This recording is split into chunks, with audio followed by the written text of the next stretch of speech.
first time Evelyn Ross ever saw a bottle of bourbon, it was hidden beneath the floorboards of her father's study, wrapped in old newspaper and shame.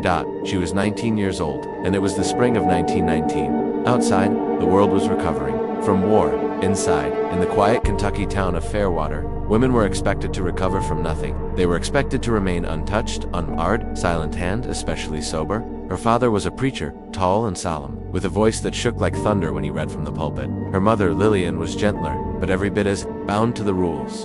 In the Ross household, sin came in many forms: dancing, loud laughter, bare ankles, and liquor, especially liquor.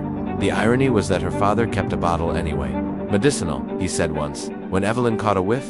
On his breath, a tonic for the nerves, not for women. Women didn't have nerves. Apparently, just responsibilities, just obligations. Evelyn stitched linens, poured tea, and practiced hymns on the piano, her fingers twitching for something louder, wilder, something that would split the quiet world she was born into. Then came Prohibition. It arrived not as a law, but a whisper, then a sermon, then a certainty. Liquor was the devil's hand, and women, they said, were its first victims. Men might drink, but women would suffer, so better to remove the temptation altogether. And Evelyn, she was to be the new woman. Clean, virtuous, a model of purity. The kind who poured lemonade at church socials, and never once thought of the bottle beneath the floor. But she did think of it. She thought of it the night her cousin Mary was dragged home by her hair for being found in a dance hall in Cincinnati, where the girls smoked and swore, and someone had smuggled a flask. She thought of it when she saw the bruises on her mother's wrist, the ones her father said were from a fall. She thought of it when she passed the factory gates and saw the other kind of woman, grimy-faced, strong-backed, who drank in alleyways and didn't care who saw. Evelyn wasn't sure yet which woman she wanted to be, but she knew she didn't want to be what she was.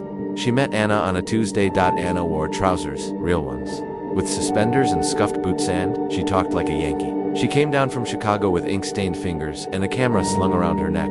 She was reporting on the coal strikes, but stayed in Fairwater for the quiet. Or maybe for Evelyn. They met in the apothecary, where Evelyn volunteered once a week. Anna asked for aspirin, then asked for her name. "I don't talk to strangers," Evelyn said, blushing. "That's all right," Anna said. "I'm very persistent." By the third meeting, Anna called her Evie. By the fifth, Evelyn let her. Anna showed her photographs of picket lines, of women with missing teeth and broken smiles, of flasks hidden in boot heels. "It's not about the drink," she said once. "It's about the fact they say we can't, that we shouldn't even want to."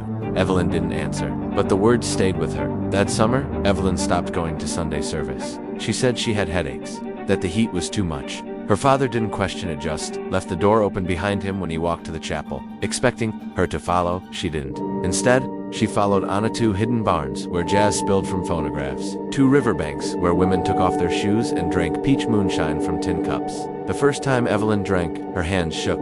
It wasn't the alcohol, it was the guilt. But Anna watched her with steady eyes and said nothing. So Evelyn drank that it burned like rebellion should. She didn't become a drunk. She didn't lose herself. She didn't fall apart. She just found, in that small act, a part of herself she didn't know existed. Not just thirst, not just defiance, but a quiet, roaring dignity. The next time her father smelled liquor on her, he slapped her, hard. "You're not one of those girls," he spat. "You're better than that." And Evelyn, for the first time, looked at him and didn't blink. "No," she said, "I'm worse. I want things that's worse to you, isn't it?" That night, she packed her bags. Anna was waiting with her car idling, headlights aimed toward the hills. No goodbyes, no letters, just movement. And, in the glove box, another bottle untouched. "Want to drive?" Anna asked. Evelyn didn't know how, but she said yes anyway. In Chicago, Evelyn got a job as a secretary by day, a waitress by night. She lived above a florist and paid rent in coins. She kept her hair short and wore her brother's old coat. She drank, sometimes, but she also read, wrote, argued, lived. She joined suffragettes in Grant Park.